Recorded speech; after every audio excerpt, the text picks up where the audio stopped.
Right where we're at right now is one of the deepest spots, and we're about 25 feet deep.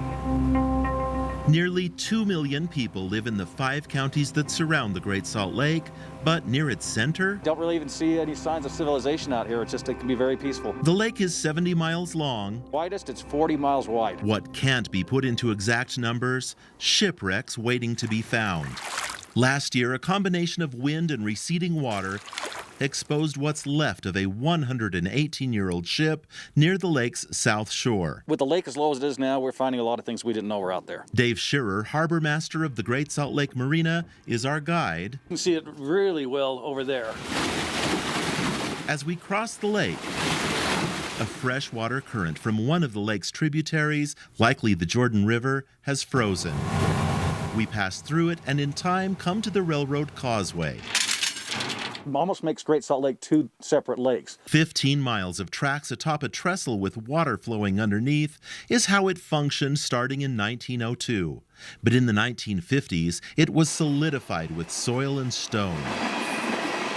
And ships which aided in that work. You can come out here by boat and certainly see them, but to come out on the railroad causeway, it is trespassing. There are 3 boats in this location. All of them were part of the railroad fleet, which helped build the causeway. And back in the 1980s, they purposely sunk them to keep them from floating up on top of the railroad track. Rising water threatened the rails then, but the lake is 13 feet lower today.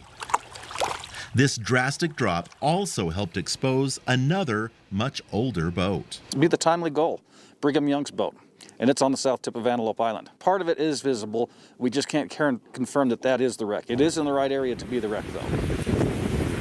The timely Gull broke free from a dock closer to Salt Lake City in the 1850s. The story is it just kind of floated over here and took on water and sank. Carl Aldrich manages the historic Fielding-Gar Ranch on Antelope Island, where weather and mud keeps the wreckage at bay. Unfortunately, there are no photos of the timely Gull in its prime, only written descriptions which Fox 13 graphic artist Russ Slade has brought to life. There was a paddle wheel on the front, and it was going to be powered by a horse on a treadmill.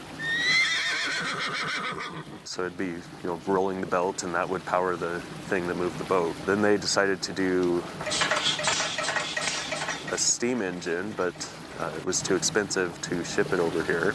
So then they just settled with a sailboat. There's something else a little easier to spot from shore. That is an old crane that we believe was left over when I-80 was being built. They actually got a lot of the road base from here on Antelope Island. Shearer says the crane isn't the only wreck that's not a ship. We've had quite a few planes crash in the Great Salt Lake. From my knowledge, there's still 2 F-16s in here. There's part of an A-4, there's parts of a couple helicopters. Back in 1936, there was a DC-3 that crashed in the lake, and Sinclair owned the plane. They wanted it back, so they used the W.E. Marsh and another boat to try to scour the lake for it. They finally found it, and it made a lot of press until about the 1950s when it disappeared. And we finally found it, about 8 years ago. This is what the W.E. Marsh looks like today. It doesn't look like much, but what you're looking at is just the side of the boat. A shape on an instrument panel. It's still underwater. Its location is known, but dozens of others Probably 50, 60 at least. remain mysteries. Promontory's probably that would be the granddaddy of all the boats out here. It was a very large paddle wheel boat back in 1902. The king of the railroad fleet was over 125 feet long. We know that it should be over in Ogden Bay up behind Fremont Island. We just have not been able to find it. Todd Tanner, Fox 13 News, Utah.